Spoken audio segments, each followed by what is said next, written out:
Hey all, Brent here with a review of Osamu Tezuka's Nextworld, a thrilling action-adventure from Osamu Tezuka's very early years. This is from the 40s and 50s, so this is pre-Astro Boy, pretty much anything else. I mean, this is very, very early Osamu Tezuka. For those who don't know, Tezuka is the godfather of manga and the godfather of anime. Basically, he invented both art forms, practically speaking. Amazing guy. If you haven't got a chance to check out things like Phoenix or Buddha or some of his other works, please do. So this is definitely one of his, I would say, lighter works. One of the issues is that it's very early, and Tezuka hadn't really quite worked out his style yet. So this is kind of Tezuka light, which is good and bad depending on your perspective. Now this is basically an action-adventure story. Mutant creatures show up on an island after some atomic testing, of course, and start to run amok a little bit thanks to some prodding from humans. Now this is the first volume of, I think, 2. So I can't comment on whether this really gets deep or good later on, whether this gets really interesting. But as of this first volume, it's pretty light fare. It's just action-adventure all the way.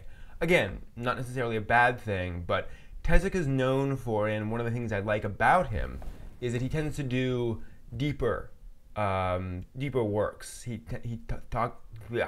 writes about life, about being human, about being just being, frankly, and lots of interesting themes, and especially in things like Dororo, which raises questions of revenge and identity, Buddha, which is just huge ranging philosophical work, Phoenix, ditto.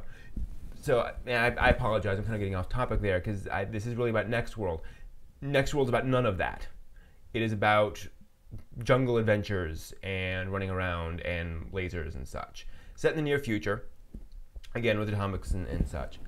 The art is, again, early Tezuka. It doesn't quite have the polish of his later stuff. It's okay. The one weird thing that you might find takes some getting used to is that, like, Tezuka had this idea of, I think, what he called the studio system. He had a lot of character designs and characters that he would reuse from story to story. So if he wanted a kindly professor/scientist character, he just reused Dr. Ochinimatsu from Astro Boy, or that character in various things. So it wouldn't be exactly the same character, but it would be like having an actor, like having a Cary Grant in your sort of studio stable. You can just pull in Cary Grant for a role that suits a Cary Grant type role. Not that he's going to be necessarily that person all the time.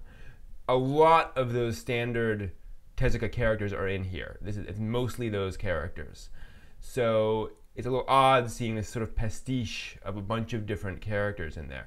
Again, I think it works, and I don't mind, because that's just the way he does his stories. But it just is odd seeing all these characters in there. And again, the problem here is it's just a big booming action-adventure story. And it kind of starts moving towards some interesting themes, but then it kind of backs away or just sort of falls apart. There's a sequence with some polar bears, which seems to set up humans being kind of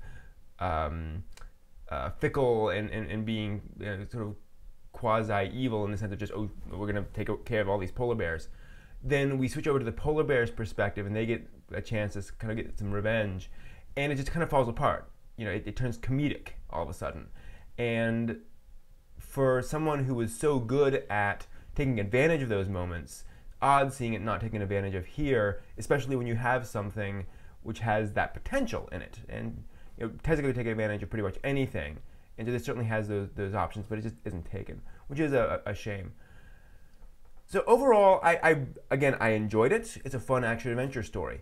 If you know someone who is not into Tezuka and is a little intimidated by Tezuka's greatness, or is kind of put off by Tezuka's style or Tezuka's sort of dramatic/comedic back and forthisms, Nextworld's actually a really good choice, because it is action-adventure-y. It's a lighter story. There are little moments there which can prompt some bigger thoughts, but it's not nearly as off-putting as Buddha is, for example, or Phoenix, which is much more experimental, or even Dororo, which is more of a weird horror thing.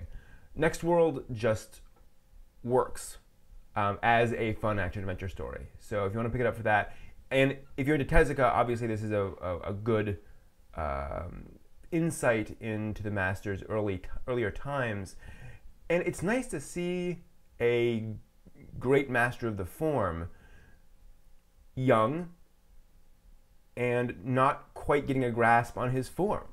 You know, he wasn't born knowing all this. He had to grow into it. He had to learn. He had to write a bunch of stories, draw a bunch of stories, and eventually come up with things and eventually figure out what he wanted to do with this.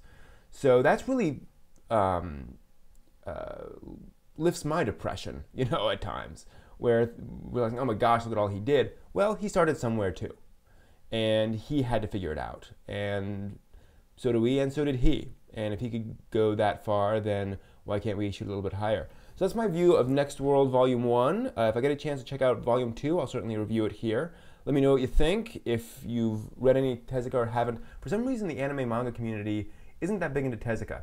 So I'd love to see folks get more into it and tell me what you think. And again, if you haven't gotten into Tezuka, this is a great little place to start.